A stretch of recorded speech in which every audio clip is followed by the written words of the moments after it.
Témoignage d'une sœur sur les bienfaits de méditer la parole de Dieu. Voilà ce que je voudrais partager avec vous ce matin, les amis. Mais avant de commencer, je voudrais juste prendre une petite minute pour partager une louange très bénissante avec vous, les amis.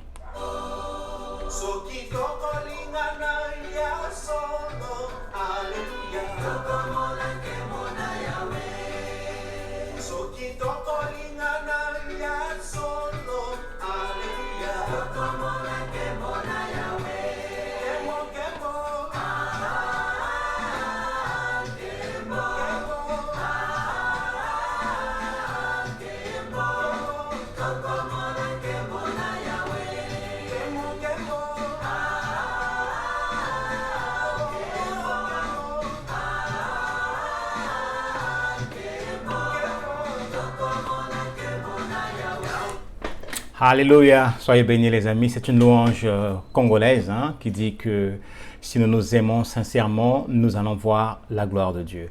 Alors sans plus tarder, c'est une jeune chrétienne, elle vient de donner sa vie à Jésus il y a exactement 5 mois de cela. Elle est en amour avec la parole de Dieu et la semaine dernière, elle nous a envoyé son témoignage. C'est ce que je voudrais partager avec vous afin de vous bénir aussi, vous encourager aussi à aimer la parole de Dieu. Alors voilà ce que son témoignage dit. Si cela ne vous dérange pas, j'aimerais partager avec vous mes moments forts du livre de Daniel. J'ai toujours pensé que lire, c'était comme avoir une conversation avec l'auteur, même les auteurs décédés. Mais lire la Bible est une vraie conversation, car moi aussi je parle et je suis entendu. S'exclame. Et j'ai reçu des réponses, principalement quand j'ai lu la Bible. C'est sa parole, là il met un S majuscule, parole en, comment dirais-je, le P majuscule, point d'exclamation. Cela me remplit le cœur, elle met 3 points d'exclamation. Déborde mon cœur, elle met un point d'exclamation. Tellement que je ressens le besoin de crier, de le crier au monde. Mais ce n'est pas ma personnalité et le monde pourrait penser que j'ai perdu la tête. Non, ma soeur, tu n'as pas perdu la tête. Car la sagesse de Dieu est comme une folie pour les gens qui ne le connaissent pas. C'est normal de ressentir de telles émotions parfois quand tu lis la parole de Dieu. Et elle dit, mais je ressens toujours ce besoin de le partager. Cher ami, quand j'ai lu ce témoignage, mon cœur a été rempli de joie et tout de suite, le passage biblique qui venait dans mon cœur, c'était le psaume 1 qui dit ceci.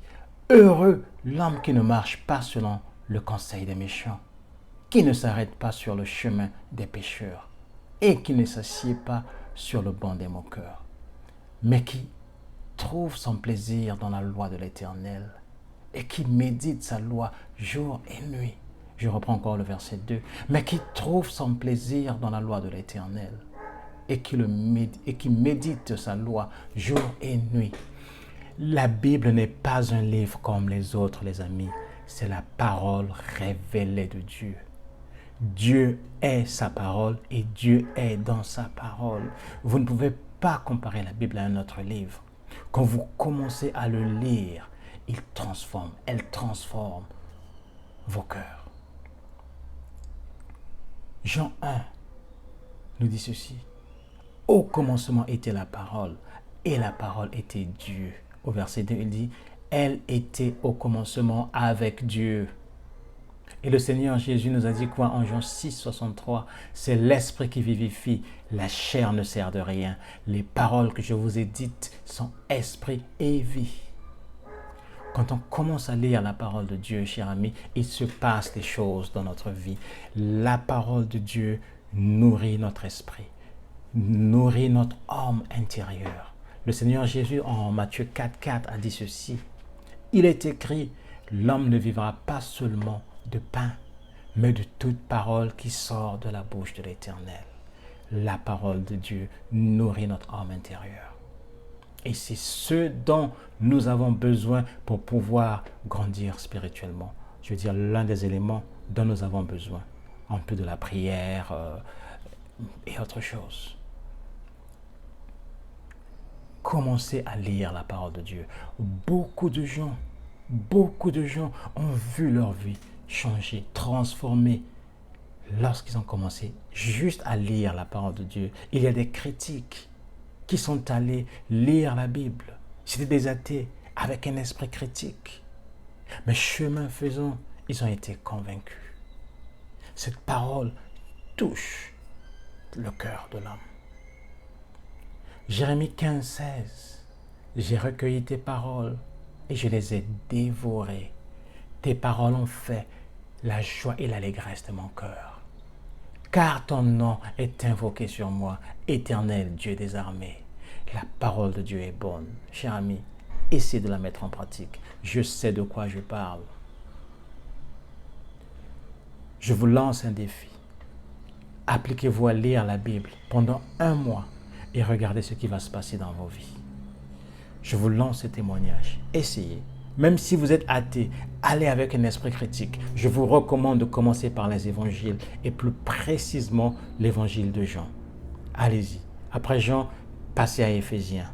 Et après Éphésiens, vous pourrez repartir sur les évangiles Matthieu, Marc et Luc. Et dites-moi ce qui va se passer dans votre vie. Voilà le court message que j'avais pour vous. Soyez encouragés les amis. Appliquez-vous à la parole de Dieu. Il y a de bonnes choses, il y a de bons trésors. Tu es perdu, tu es désemparé, tu as cherché, tu as lu le Coran, tu as lu les manuels des témoins de Jéhovah, leur tour de garde. Tu as lu le livre de Joseph Smith. Tu n'as pas trouvé de réponse à tes questions. Lis la parole de Dieu. Jésus a dit, je suis le chemin, je suis la vérité et je suis la vie. Les 3 éléments, les 3 questions fondamentales que nous nous posons. Jésus dit qu'il est la réponse à ces questions. Lis-la, mon ami, avec un esprit ouvert, critique, et tu me diras ce qui va se passer dans ta vie. La Bible est la parole de Dieu, la parole révélée de Dieu, et Dieu est dans sa parole. Et Dieu, notre Dieu, est au-dessus de tous les autres dieux. Ce n'est pas le Dieu des Juifs, ce n'est pas le Dieu d'Abraham, d'Isaac et de Jacob seulement. Mais Abraham faisait partie de son plan. Il est passé par Abraham pour mettre en place son plan de rédemption de l'humanité. Alors ne vous arrêtez pas à ça. Ne croyez pas que nous les Africains, nous avons nos dieux. Il n'y a qu'un Dieu dans le monde, l'Éternel des armées. Celui-là qui s'est révélé à notre Père, Abraham, je dirais à nos pères, Abraham, Isaac et Jacob. Lisez simplement la Bible et dites-moi ce qui va se passer dans vos vies. Que le Seigneur vous fortifie, que le Seigneur vous garde. Et dans le prochain message, je vais partager quelques clés pratiques sur comment méditer la parole de Dieu. Et j'espère que ça va aider un grand nombre d'entre vous. Car beaucoup de chrétiens ne savent pas par où commencer, alors ils ne lisent pas la parole de Dieu. Et il manque des bénédictions. Soyez bénis les amis, bonne fin de semaine, que le Seigneur vous garde et à la prochaine.